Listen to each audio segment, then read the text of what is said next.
हाँ, प्रियंका जी का आज मुरैना का दौरा है और मैं मानता हूँ कि देश में जो एक जागरूकता आई है वो इस भावना की कि लोकतंत्र को कैसे बचाना, आरक्षण को कैसे बचाना है, कैसे कांग्रेस के 5 न्याय के सिद्धांत पर भारतीय जनता पार्टी भी का भी रिएक्शन देख रहे हैं। मैं समझता हूँ कि एक और है हमारे 5 न्याय 25 गारंटी, दूसरा है नरेंद्र मोदी जी ने बीजेपी का घोषणा पत्र जारी किया था, पर आज तक उनका केवल उस घोषणा पत्र में फोटो मिला है पर चर्चा नहीं मिली। बीजेपी भी चर्चा कर रही है हमारे घोषणा पत्र की, कांग्रेस के न्याय पत्र की। ये एहसास कराता है कांग्रेस आम जनता की बात कर रही है और भारतीय जनता पार्टी 10% उद्योगपतियों की बात कर रही है। मुख्यमंत्री मोहन यादव ने कहा है कि ये संविधान बदलने की बात कर रहे हैं, लेकिन 1950 से इनके पहले प्रधानमंत्री से लेकर जब तक सरकार रही कांग्रेस की तब तक संविधान लगातार ये लोग बदलते आए। आज हम पे आरोप लगा रहे हैं। संविधान को बदलना और संविधान में बदलाव करना और आम सहमति से करना, इसमें अंतर है। और मैं मानता हूं कि भारतीय जनता पार्टी के जो सांसद हैं, जो अभी सांसद के प्रत्याशी हैं, उन्होंने कहा हमें 400 सीटें चाहिए इसलिए कि संविधान बदलना, आरक्षण समाप्त करना है। हमें इसलिए चाहिए कि वोट के अधिकार को कम करना है, हमें बंदिश लगाना है मीडिया पे। ये बार बार जो स्वायत्त संस्थाएं होती है उनको भी एक बार पंगु बनाना है, यहाँ तक कि न्यायपालिका पे भी असर करना है, बदलाव करना है। कि हमारा जो मोटिव है, जो भारतीय जनता पार्टी का एजेंडा है, उसको लादना है देश पे।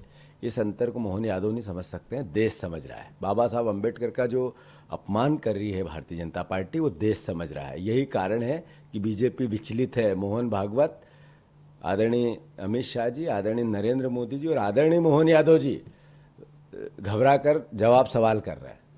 इंदौर में मऊ पर बीजेपी के एक मंत्री उन्होंने कहा जिस बूथ पर चुनाव कांग्रेस आयोग एक को दिन। ध्यान रखना चाहिए कि भारतीय जनता पार्टी अब कानून को नहीं मानती है, संविधान को नहीं मानती है, चुनाव आयोग को नहीं मानती है।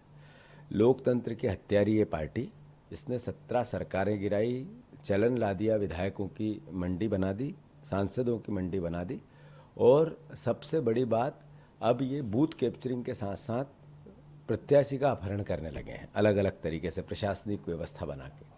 देश जागे, समझे और चुनाव आयोग संज्ञान में ले। आप ही के बयान पर मुख्यमंत्री मोहन यादव जी का पलटवार आया कि ओबीसी का मुख्यमंत्री इन्हें पच नहीं रहा है। एक बार एक राजा को मुख्यमंत्री बना दिया था, एक बार एक उद्योगपति को।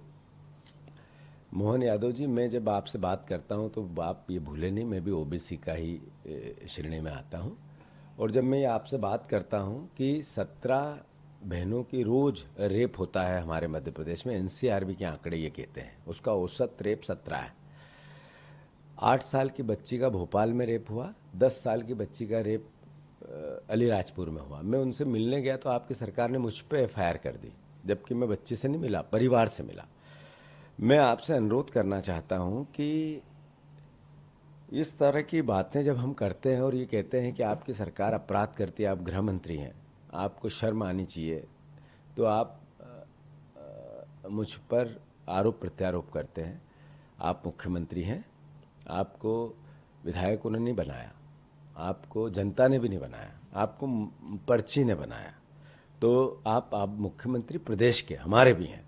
तो एक विपक्ष का दल होने के नाते, एक नागरिक होने के नाते, मैं नहीं कहूँगा मेरी 17 बहनों की असमत रोज रोज लूटी जाती है, 8 साल की बच्ची का रेप रोज होता है, तो दायित्व, उत्तरदायित्व आपका है। मोहन यादव जी, कृपया करके अपने, रोज आप इधर रेप होते हैं, रोज उधर तालियां बजवाते हैं, भाषण देते हैं, आनंद की बातें करते हैं, बखान करते हैं अपनी सरकार का। तो ये दोनों विरोधाभास है। इसलिए हम आपको आगाह करते हैं, जो बोलते हो उसको इम्प्लीमेंट करो। आनंद तब होगा ना जब बहन सुरक्षित होगी, बेटी सुरक्षित होगी। आनंद तब, ताली तब बजाएगा ना जब परिवार खुशी होगा। तो मेरा आपसे अंतिम आग्रह है कि आपकी सरकार अभियुक्त है बहनों के रेपिस्ट में, और मैं मानता हूँ वो आपको अंकुश लगाना चाहिए। सर ने बीजेपी ज्वाइन कर ली है, अब कांग्रेस का क्या स्टैंड है? क्या उनकी सदस्यता रद्द कराने के लिए कांग्रेस स्वाभाविक है कि ऐसे जितने लोग हैं उनकी सदस्यता जाएगी, जिन्होंने कांग्रेस पार्टी से टिकट लिया, चुनाव जीते और सत्ता भोग रहे हैं। तो मैं मानता हूँ, और वहाँ पे चुनाव भी कांग्रेस ही जीतेगी। चंबल की माटी ने कभी गद्दारों को पसंद नहीं किया है, वादा खिलाफी को पसंद नहीं किया है। चंबल की माटी ने हमेशा बागियों का भी सम्मान किया, जो हक और अधिकार के लिए लड़ा है। ये आज़ादी का बिगुल बजा था, राम प्रसाद बिस्मिल वहीं के थे।